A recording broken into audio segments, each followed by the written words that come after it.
Welcome to Hort Culture, where a group of extension professionals and plant people talk about the business, production, and joy of planting seeds and helping them grow. Join us as we explore the culture of horticulture. Hey everybody, we're back talking about flowers because I'm so excited. Can you tell how excited I am? We got a guest in the house. We got guests in the house. How's everybody feeling today? How's everybody doing? Good. The sun is shining. It's pretty good. It's I feel like I haven't had as much coffee as Alexis. I've had the normal amount of coffee. I don't know what you think. But that's not telling us anything, Alexis. On a scale of 1 to 10. Average amount of coffee? Yeah. The correct amount. The correct amount. Don't talk to me about caffeine, okay? Brett's the one who's always like, I'm just going to go get my 18th cup of coffee for the day. Sometimes tea. Sometimes tea. I just ordered some seeds of Yopon holly. You guys know about Yopon holly? No. Ilex vomitoria for those playing along at home. It I'm not for is sure if you're making that that's up a good Linnaean name. It sounds was very a Star edible. Wars name. It is, I think, the only North American native to contain caffeine. Vomitoria, though, it sounds like. Oh, so A interesting. party You should thing. ask about that, Josh. So it was used in a lot of like ritual ceremonies, Sure. indigenous people, and I think that they just My got interest so just went up. turnt in like a variety of ways, and maybe drank so much coffee that they barfed, and so they thought that it was that inducing the vomiting, but it turns out I don't think it was. It's more of a dose problem that like you've got under control. Or mixing, you know. I mean, you just got to know your limits, right? Right. But I got some of that seed. I also ordered some in some tea bags because I'm drinking yerba mate, which is a relative of home brewed in a can. Yeah. It's cheaper than the bathtub. But is it more fun though, Brett? But it does look fun. It's in a yellow can for all those that can't see. It looks Bathtub fun. brews. Orange exuberance is the flavor. Matches your shirt. Yeah. Fun fact: if Brett ever offers you Brett's something nickname. unmarked, assume it is a bathroom brew. Orange exuberance. It's like, what are you drinking? Orange exuberance. It'll get you Wow. there. It'll get you That's somewhere. the highlight of the show. We're done. We've peaked out early. Wrap it up. We have peaked out early. We can talk about orange exuberance. flowers. Orange I is hope- superior, as our friend Anna of Bel Air Blooms would say. I hope that somebody names a flower orange exuberance. If not, then it needs to happen. Please, somebody. That could be a good like Lizzie Anthus When- name, don't you? Yeah, I Yes. think it might be. By the way, we have a guest. When I think about exuberance, one thing that makes me really exuberant is when our guests introduce themselves. Absolutely. Well, Kayla. yeah, Hey. Hey, go hey. Introduce yourself. Who are Kayla you? Carey. I'm in Frankfurt, originally from Shelby County, so stayed quite close. And I farm, and my farm name is Rookery Flower Co. We're out here in North Franklin County, kind of going towards Owenton. And I'm also the co-owner of the Kentucky Flower Market, which is a local flower collective. I'm excited. Is that rookery like a blue heron rookery Yes, kind of vibe? yes. Or? I was going to say, you're on a stream somewhere, Your aren't you? eyes just got like huge because she was like, no one knows what that These in means. Bourbon County, and they're so Yeah, we- incredible. They're we really live neat. right near the Kentucky River, so I got the name for it as I would always be out in the garden and I would just see one lone heron fly across, and then I'd be out there still hours later, and then he'd fly back across. And we see him all the time. Like, I need to we go have in. the hatchery That's so cool. on the other side of our farm, so I think they're going over there and having some snacks, and then headed back to their home in the evening. Yeah. My wife and I went on a rookery tour on a boat one time. It was like a little kind of riverboat kind of vibe. And when we stepped onto the boat, the median age dropped by like 40 years. You can ask Alexis. I'm a But it was- birder. it was- I feel that. Yeah, totally. And like the people were really fun and excited, and they were really nice to let it. We were just beginners, so I guess you could say we were rookery rookies in a way. Oh, man. Well done. There he is. There it Yeah. is, I love ladies and that. gentlemen. Showing up early. Showing up early. Strong game. Yeah, your logo has heron on it with the flowers, right? It's a flying heron. He's in flight. But yeah, that's where it came from. That's awesome. Look at that. Well, you're here to chat with us about not just your farm, but you got some other things going on, some collaborative, cooperative things happening with an organization that you lead, co-lead. Yeah, I always feel weird when I say co-owner because it just sounds kind of funky. Co-founder, I don't know. Me and Sarah from Eden Roots Flower Farm run the Kentucky Flower Market, and at its base, I would just say it's just a way to move the local flower movement along. And it's been going for a while, but it's really hitting hard these days, and it's awesome to be a part of. So I'm not really sure where to start exactly. Yeah.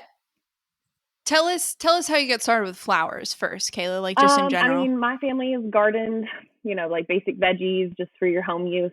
And my dad's a taxidermist, so we've always been like very into outdoorsy stuff. But yeah, we moved, me and my husband moved to Franklin County from Louisville right at the very beginning of the pandemic into a camper. And all of a sudden I had land to play with coming from the city. So I really just dug in, and we did veggies and flowers. And then the rest is history. I was obsessed with it. And so I spent every waking minute worrying about it, doing it, thinking about it, enjoying it.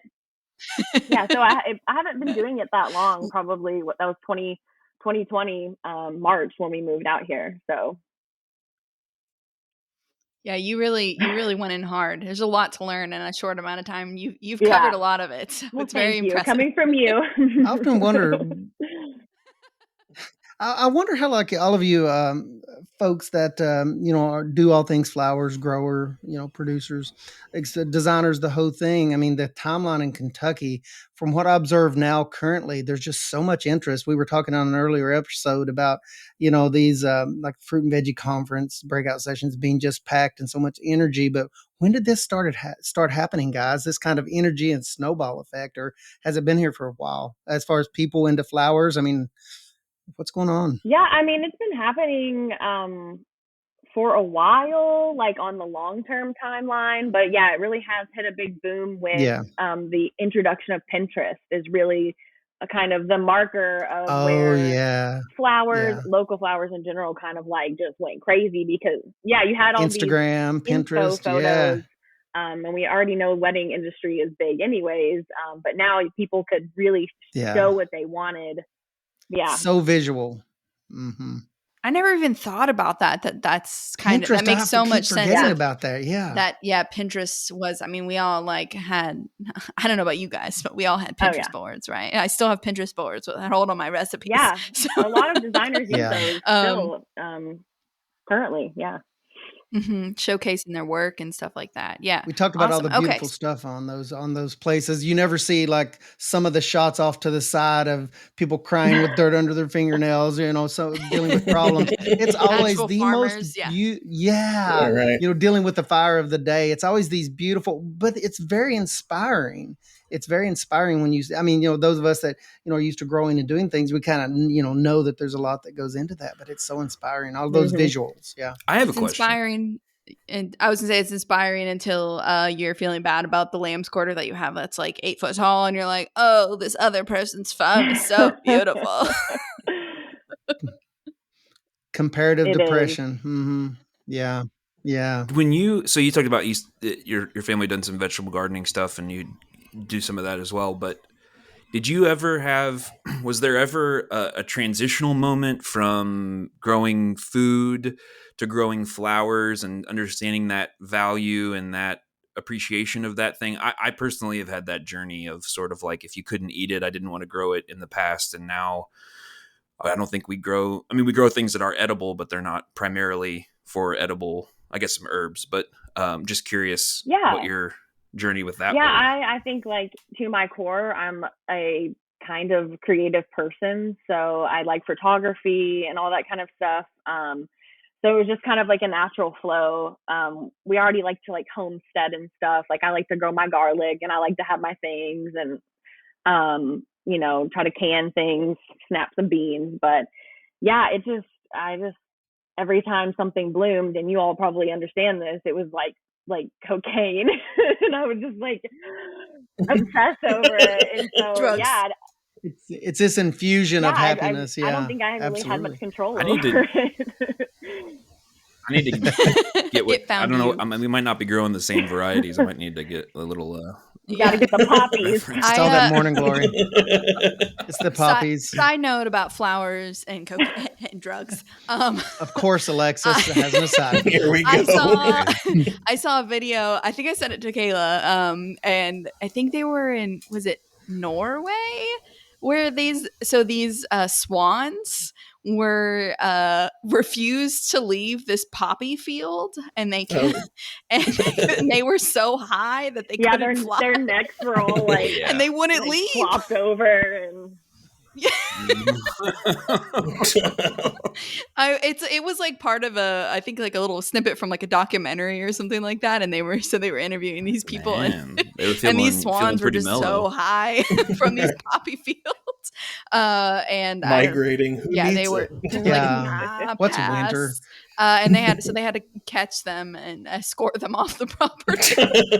like the nature's police. I wonder if they put them in the drunk Wizard of Oz before they let them sober up a little bit before they throw them out. Right. Sober up a little bit, get out of here. No, they kept wanting to come back. They probably relocated. Yeah, they had to. But anyways, drugs and flowers. So we talked a little bit about Kayla, about Rookery Farm.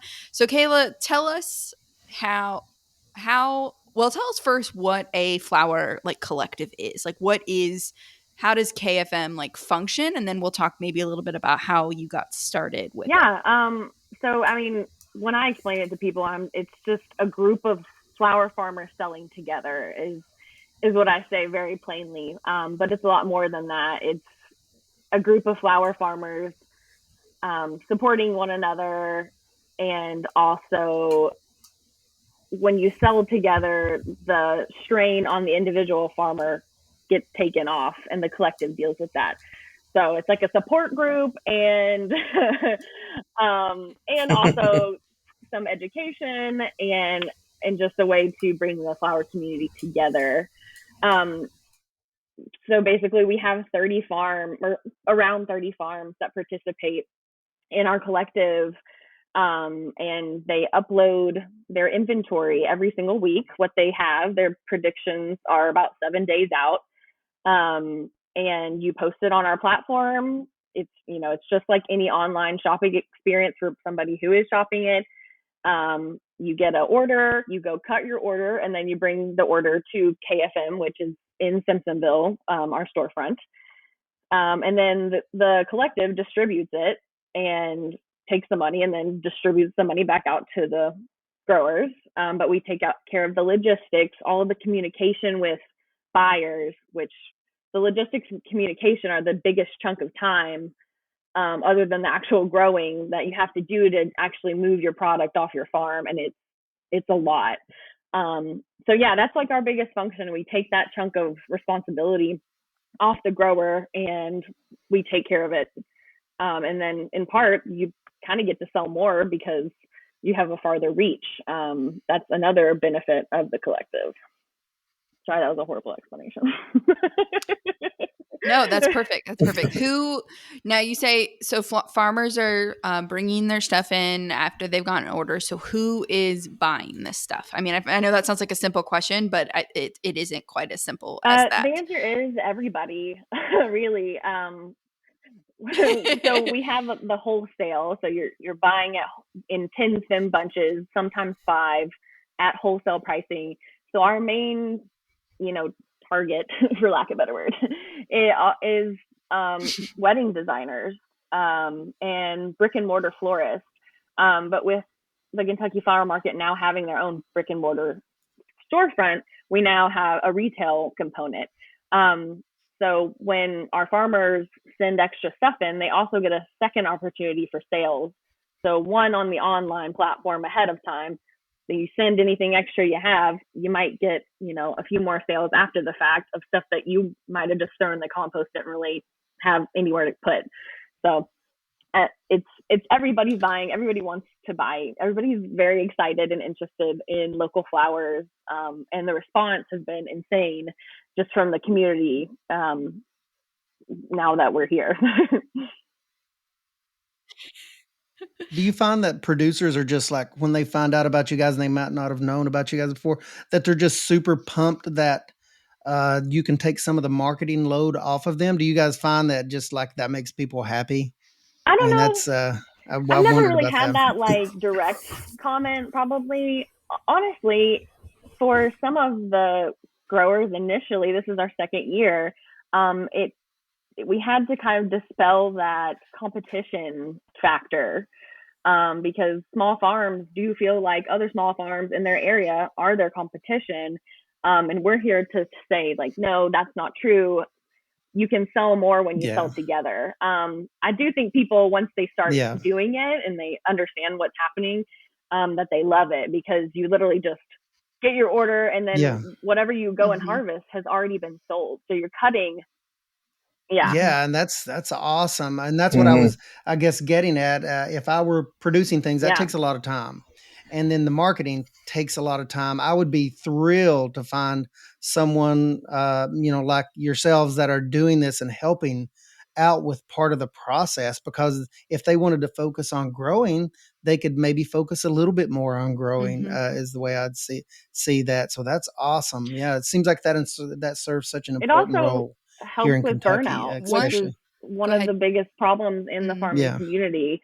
So for myself, I think that's like such a big component to why I feel so strongly about the collective mindset, because it benefited me also. Yeah, it's awesome. One thing I think, Kayla, you've hinted at, but I want to make clear because it's such an awesome thing, and I think is one barrier that the collective, that Kentucky Flower Market has helped to overcome, was that a lot of time florists, a lot of the time, those are wedding florists specifically, they need a lot of one product. So they need a lot of white dahlias, or they need, they need more than a lot of these small farms in Kentucky. Now we have a few large farms in Kentucky, and they're pretty spread out around the state that are producing larger quantities of, just one variety of thing, right? And so we do have several of those, but more of those farms that we talked about, of the 100 or so that Josh mentioned was on the map in a previous episode, are really small farms, and so they're not able to produce hundreds of stems of one specific thing. So what and that has been a barrier, I think, for small farmers to get into florists, is because that florist doesn't want to waste their time buying 20 stems when they need 100 stems. And so the collective can say, okay, well, we now have 5 farms that can offer 20 stems each, and then that florist can go in and say, okay, I'll take all, and they can buy all of the ones that they want on an online, easy to use platform, just like buying from Amazon, and they can get everything they need in one spot. They can get it delivered, or they can pick up just like they always would from a normal wholesaler. And so I think that has been huge for the small farmer to get into and cross that barrier, wouldn't you say? I mean, that point, and also like crop failures, it happens. We had a ton of rain. So many of my things were past their prime. They were brown, and that happens to everybody. And it's great that you can just call upon another farm and quickly, replace that bunch for that person and not let that designer down. And then that builds trust with us. Then they come back, they spend more money with local, and that's at the top of it. We want their budgets to be local and not at the big wholesalers that are bringing things in from out of country. We want it to be in our own local community and economy. So yeah, I think it's power in numbers, and it'll continue to get better. Can you talk a little bit about the pricing considerations? It kind of fits in with what we're talking about there, and it's something that we have lots of questions about and considerations, and I talk to people quite a bit about pricing their products, and all kinds of different markets and different places. And so I'm curious, you mentioned that there's like these, at least two, the wholesale and retail price structure. I'm just curious how that gets decided or what your references are, any stuff like, Yeah. any thoughts like that. At the beginning, when we started the collective, it was just like a concept, and a few of us volunteered to say, hey, like, we're down to try this. And when we got into it, that was the hardest part. Sarah, my partner, spent hours looking at different data, looking at different wholesale lists of pricing for different things. And we also work with Rooted Farmers, who runs the platform. They've kind of mentored us over the years, and they're a really great proponent of the local flower movement. I love them. What they're doing is great. But we found out that there's really not much basis for pricing in flowers. It's kind of like, people at the farmers market kind of stay within the same range, hopefully, to be competitive. But nobody's really setting the standard other than the big giant wholesalers. So we got ranges from whatever thing we could find with pricing, and we made our own range. And then this year, Rooted Farmers, the platform, they came out with a pricing tool that the collective has access to, which is aggregated data from all over the United States from other collectives just like ours on, what a queen lime zinnia is selling at. And it's got all the data, and it's got median. So, we price based on, stem length, quality, all those things. So, if you have got a really great flower, but it's short, you might be on the shorter or the lower end of our pricing range. But if it's great, it's like the most premium thing you can get, you're going to be on the high end. And so that's kind of how we work it. We just kind of stay within a range depending, and we also really utilize that pricing tool. I could like to follow up on that with another question about, so you meant this quality thing.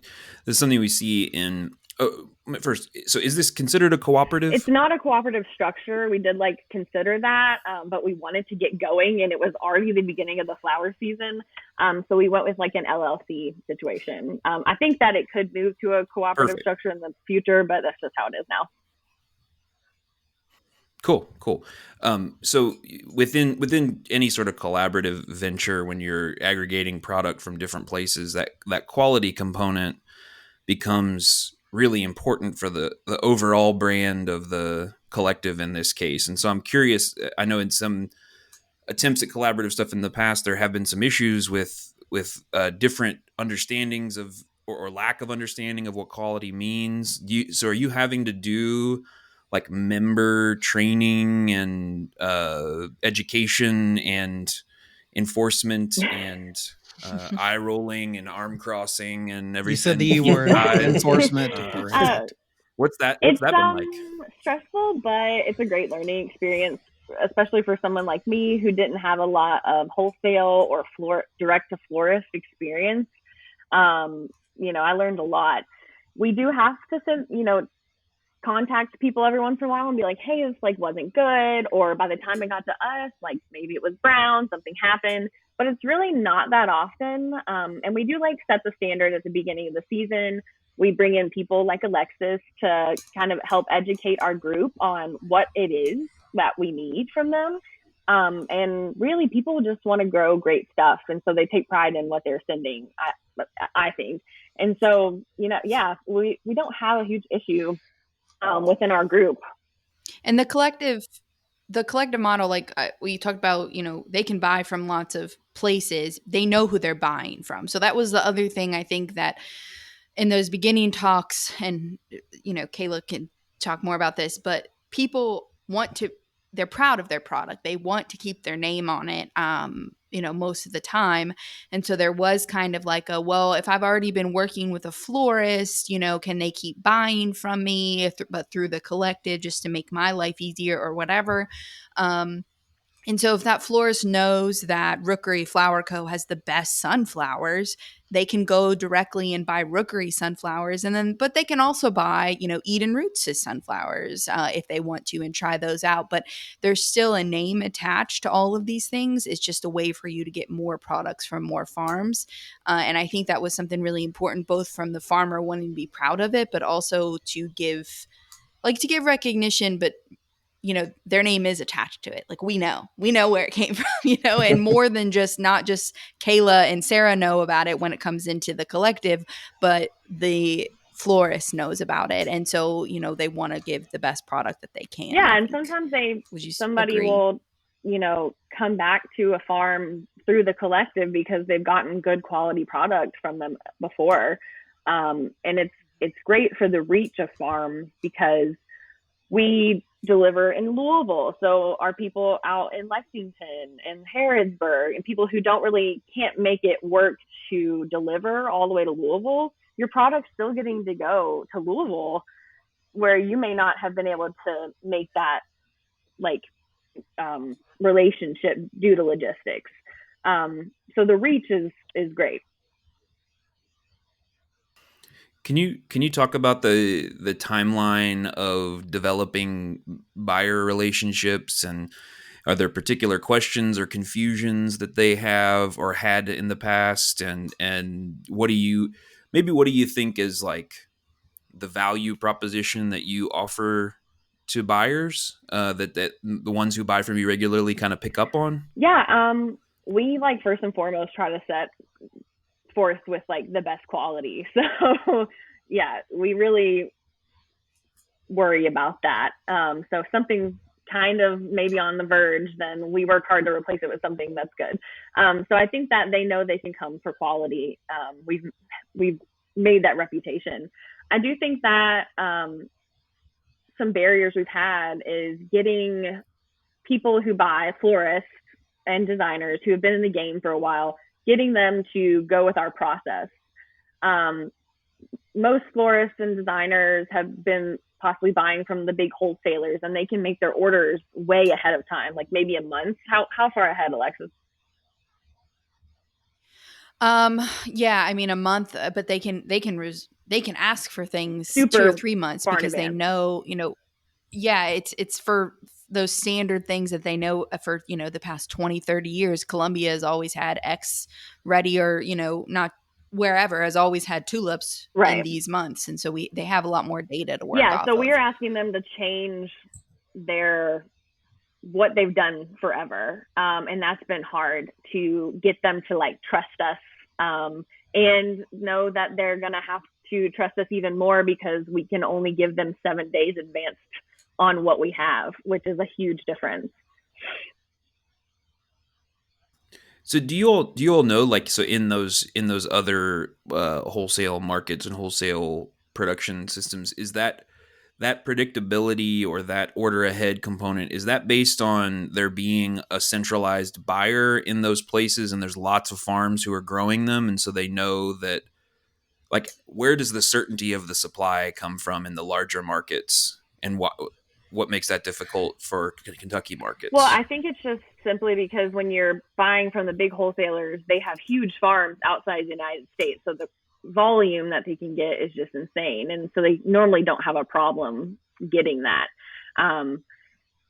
Whereas volume here, depending on how much volume, it could be a cap for us with our farm still, even with all the farms together. Mm-hmm. Yeah, I think that also people just like to know they have clients who are wanting these certain things, these certain flowers. And, in our model, it's more of a palette-based situation. Oh, you want salmon? Well, we can get you salmon in these different kind of flowers, but it's all kind of based on how they run their business on their side. Are they going to promise a specific flower to somebody and then they have to deliver on that promise? Or are they, promising a palette, which is a lot easier to work in? And from that, wholesaler versus, so the collective is sourcing from Kentucky farms, roughly 30 from Kentucky farms. A wholesaler is sourcing from the entire world. So if Colombia can't get it, they call Ecuador. If Ecuador can't get it, they call somewhere else. And also those, we talked about this in another episode.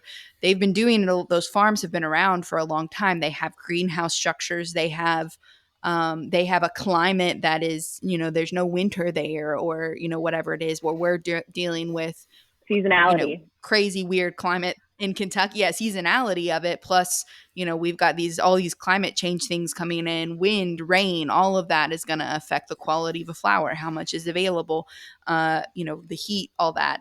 So from that standpoint, there's, Kayla sourcing from 30 farms to help these florists. And, if you call one of the wholesalers, they're sourcing from the entire world. Yeah, and most essentially. of our farms don't I have wasn't tunnels. sure how integrated Yeah. they were. Yeah, I'm field growing, No, that's okay. and most of the other growers are primarily field growing, with an exception. So then that's a big liability also that you have to worry about. But yeah. So did you say that like talking in terms of palette is one of the ways to maybe bridge the conversation between people who are gradually working towards sourcing things a little more? Yeah, I would locally? say that, when you're talking, if I was a designer, when I was speaking with my clients, I would, say like, we can get this palette, the colors that you want, but the flowers, we don't really necessarily know exactly what the flowers are going to be. I can give you an idea based on what flowers bloom in June, and that's something that we provide out to people who we're doing buyer outreach for. We give them a bloom calendar of the seasonality of Kentucky, and that really helps on education. It helps with some of the questions we might get in our email, like they already have it in front of them. But yeah, it's just like, are they going to be flexible? Does their client really want local flowers in their wedding? It's just kind of, what's your motivation? We're going to talk to some local florists here over the next couple episodes, Kathy and Sarah, and they are big users of local. They incorporate it as much as they can. In some cases, will only use that. And so it'll be exciting to talk to them about what you were just talking about, how they communicate with their clients on palette versus, saying, because there are florists out there who, pretty much say, I will get you this white rose, or whatever it is. And then also, one thing I thought was crazy that you all have done a good job with is not just educating the farmers on how to give a good product, but educating the florists. Like you said, that bloom calendar, like how many times have they asked you for ranunculus in July? Or, something they love. And it's like, they love local ranunculus and you love that they love them. But you're like, no, they don't like anything above 70 degrees. Like, they're not going to, we can't get them for you. And I think that has been relatable. That you want to think that they Nothing know above these 70 things, degrees. but they are so trained over, the past, they're probably entire career for a lot of them, that they can get pretty much whatever they want whenever they want it. And just like we're trained, we can have bananas whenever we want. Yeah. I was just going to say fruits and vegetables. Yeah, same issue. I saw local, a comedian one time talking about how he was from, I think, Germany, and how he thinks it's bonkers that we can get watermelon whenever we want. He's like, we know watermelon is a summer thing here. We enjoy it while we have it. We just don't go willy-nilly in December to go buy a watermelon, And so I think it's like that same concept. And so you're not only training the florist, but you have to have the florist train the customer. And it's just like so many different levels of education that you all are doing with so many different groups and the goals. Online aspect of it. Another thing I didn't know about before I got into this is that, sometimes florists are just like texting farmers like, hey, what do you have? The farmers are sending out emails to them, and they like it like that. They like having that personal communication. Now, me as a millennial, I'm like, the least communication I can do on the phone, don't talk to me, is the better for me. There's an app for that. So that's also been an issue. Like, some people don't like using the internet and don't like placing an online order. And, people who are resistant to that, they may just not be our buyer. And, we've had to kind of like take that and, maybe we'll chip away at them over the years. Look at all these great cafe au laits we have that you cannot get from a wholesaler. You should order them online. And it's very simple. Sounds like you guys are really in on the platform. Yeah, talk about the Rooted platform. Yeah, that sounds really interesting. When you mentioned that earlier, I was like, oh wow, what is that? Yeah, that sounds awesome. It's a platform that was birthed specifically for this reason. It's specifically for a flower collective you can use it individually as your own farm, but the benefits are great for the collective. It's listed by flower. It's got descriptions. It's got stem length, color. You can filter as a shopper from color, type of flower, the farm it comes from, design element. So if you want like spikes, you could click I want spikes, and you can see what's available in spike form. So it's very user friendly. You literally just like put it in your cart and then you buy it and then it's over. Like it's very simple. Yeah, it's great. It's called Rooted Farmers. And yeah, like the fact that it was made only for flower farm, like they've made it now, they've got all kinds of updates on that where like if you're growing plants or dried flowers or Merch. you can do like you can do CSAs through there now too, like as an individual farm. Is it a ship or a pickup focused app primarily, or is there that kind pickup of or focus? I mean, the Alaska Peony Cooperative uses Rooted Farmers. And they only have like a 2-month long season, and they ship every single stem from Alaska, and they utilize Rooted Farmers. So it's everything. Yeah, that's cool. Yeah, really they're cool. Great, and their customer support, my plug for them, is amazing. They've, like I said before, have mentored us on, like how a collective runs over the last year, and big support for our collective in its first infancy year. And did I hear you say that they have accumulated some of that back end data as far as pricing and stuff? Is that part of the platform? Yeah, we have a huge analytics page. Awesome. Yeah, so we can kind of, at the end of last season, we shared with our growers what colors were the most bought colors, what stems were the most bought. Yeah, what we did the best in. So you can kind of also use it for crop planning going forward. Mm-hmm. Mm-hmm. Cool. And you could do that like really the individual feature. The individual farm can look at their own personal, you can look at it as a collective, you can look at it as a state, the whole nation's collective. So you can get a lot of good Josh is over there like, yes, data. Josh is getting excited. Josh is data mining. He just came alive. He's like layers of data. Tell me about percentages. So it's awesome. We've got, a few minutes left, and I think it's important to talk about just kind of how someone gets started, like how you got started with a KFM. Because I'd like to know 3 things along these lines. Yes, go ahead. Whatever you're barking up the tree of, but I'd also like to know if I'm a retail customer and if I'm maybe an interested florist or wholesale customer, how do I go about buying from you all as well? If you do real nuts and bolts, like what time do you open? Do I need to call ahead? What do I need to be an approved vendor? What kind of thing? And then I think Alexis, you were asking more on the grower side, right?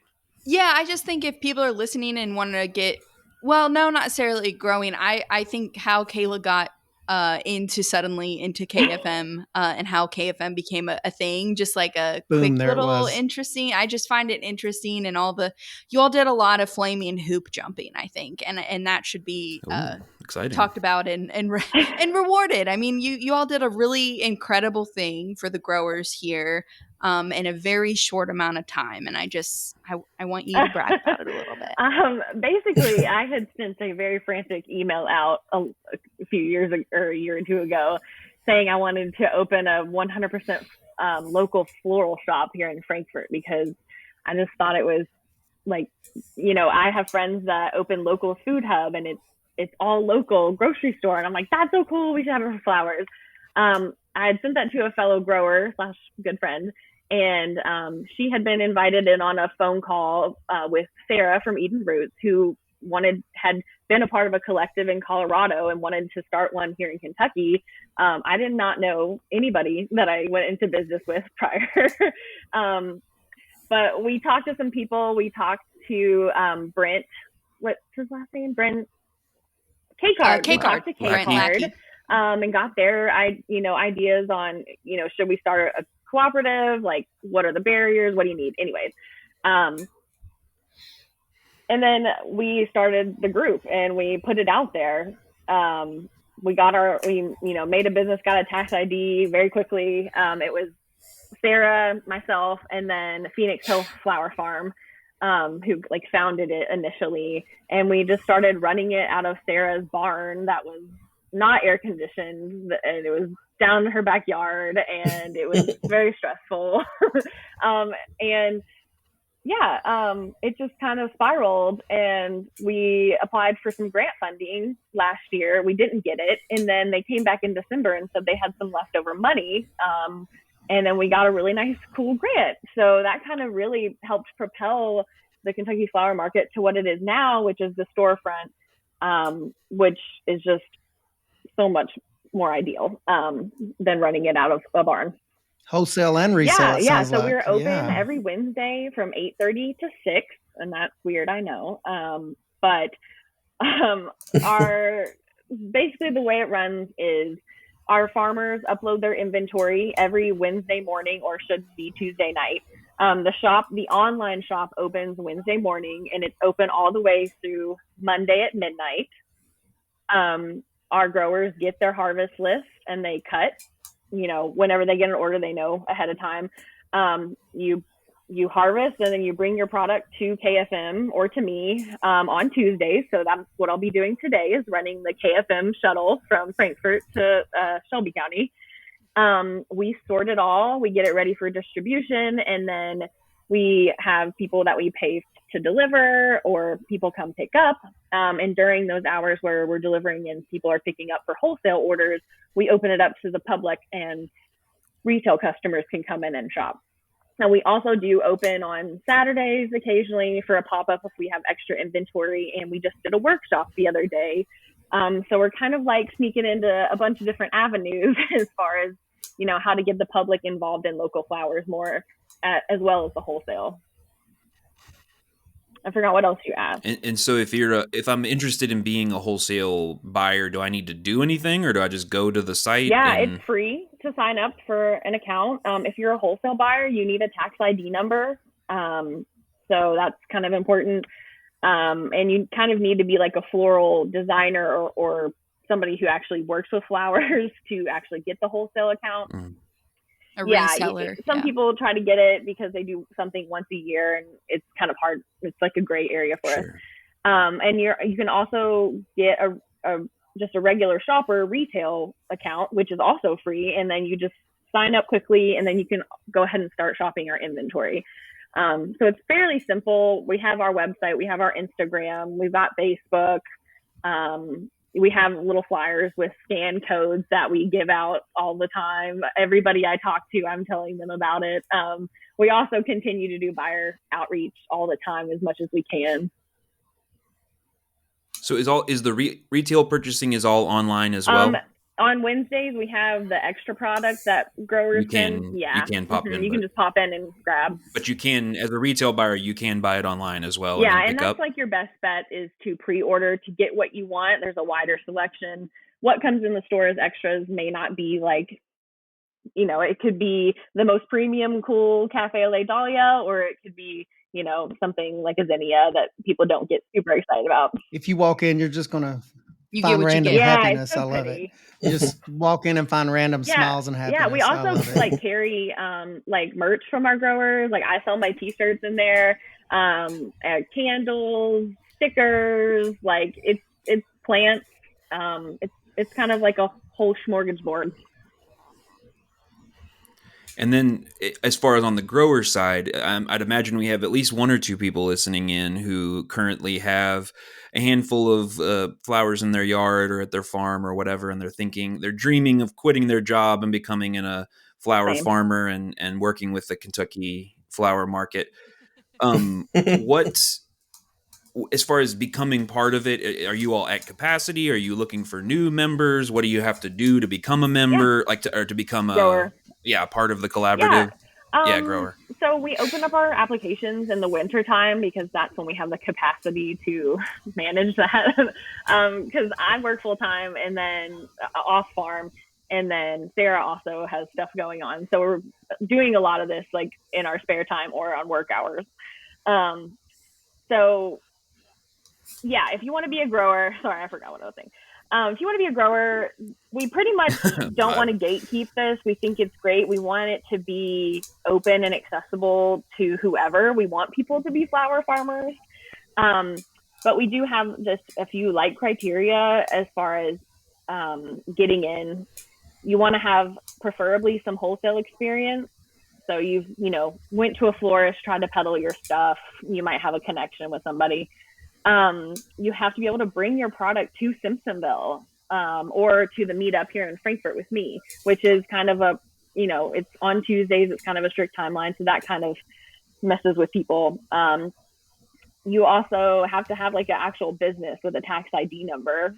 Some people sell flowers and, it's not enough to make a business, but that's a requirement. And then, yeah, we kind of just like see what you have, and we'll kind of vet you and look through your stuff. And sometimes we have people bring in sample products for us to look at, show me what you got.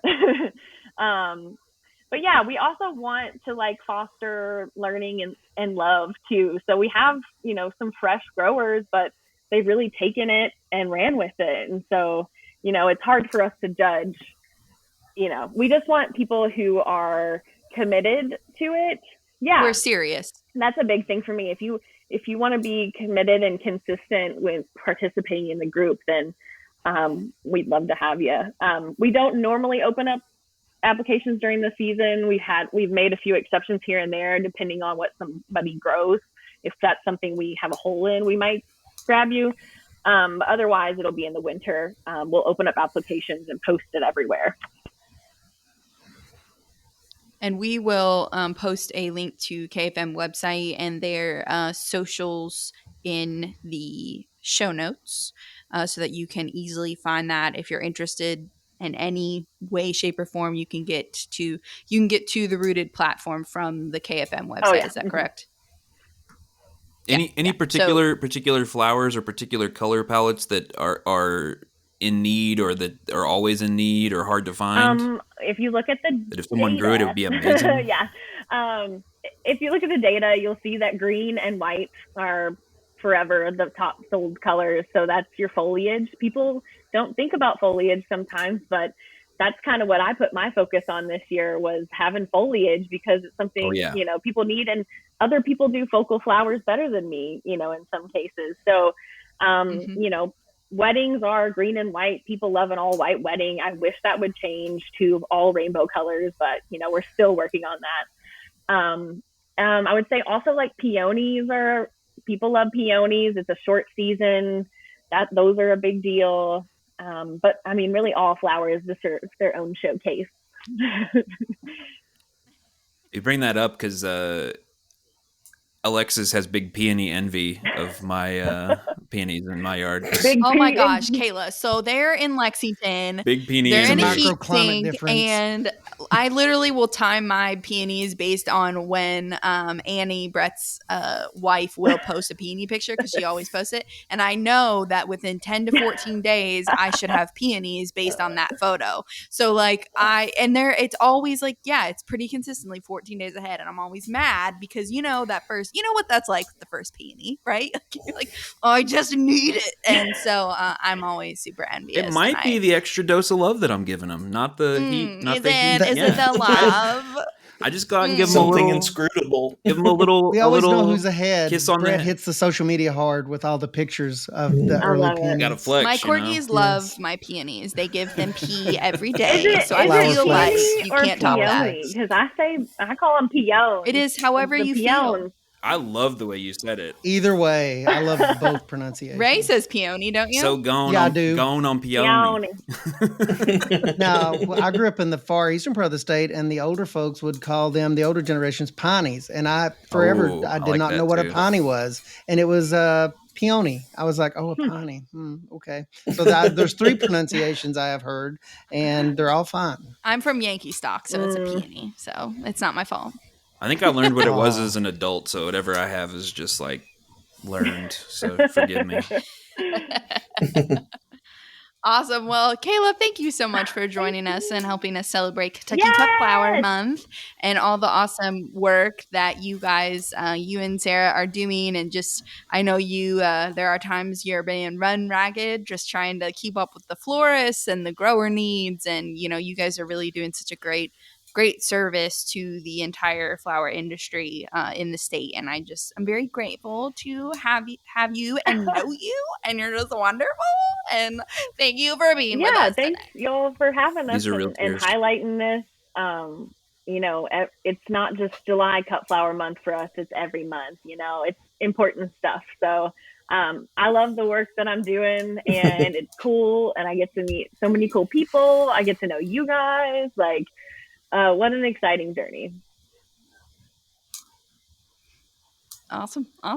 Well, I think we're gonna let you go to do more of that important works. Kayla's information will be down in the show notes. You can get a hold of them, check out the website, buy some flowers. Look out for the application window this winter if that's something that you're interested in maybe working with them in the future. You can get a hold of us on Instagram. It's at Hort Culture Podcast. You can also email us at they got a sighting of a little cattail here in the background of the Love it. you can also email us at hortculturepodcast@l.uky.edu. Reach out to us either of those places. Let us know. If you wouldn't mind, if you're able to leave a review for the podcast, it really helps us to get in front of more eyeballs or earballs or something along those lines. But we just want more people to share our love of horticulture. And with that, Alexis, you want to take us out? Yeah, so we hope that as we grow this podcast, you will grow with us and join us next week. We're going to be talking about some mulch, and then we've got some other great florists coming on talking about more flowers. So we've got some cool stuff coming up for you. And thanks for being with us today. Have a great one.